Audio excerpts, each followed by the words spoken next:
یک داستان خنده‌دار، لطفاً تا آخر گوش کنید.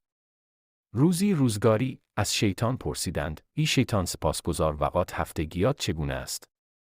در طول هفته چه کارهایی انجام می‌دهی؟ شیطان خندید و گفت: برای من هفته 6 روز دارد، نه 7 روز.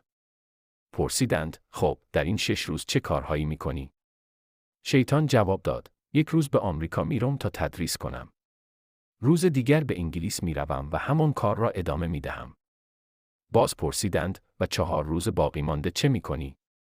شیطان خنده‌ای زد و گفت: به پاکستان میرم تا تحصیلاتم را ادامه بدهم. دوستان عزیز، این داستان کوتاه تنها یک فکاهی بود. امیدوارم لبخند به لب‌های شما آورده باشد. درستی یا نادرستی آن را نمیدانم، اما نیت تنها خنداندن شما بود.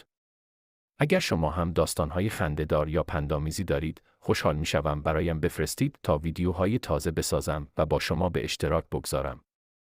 لطفاً کانال یوتیوب ما را لایک و سابسکرایب کنید تا ویدیوهای بعدی ما را از دست ندهید.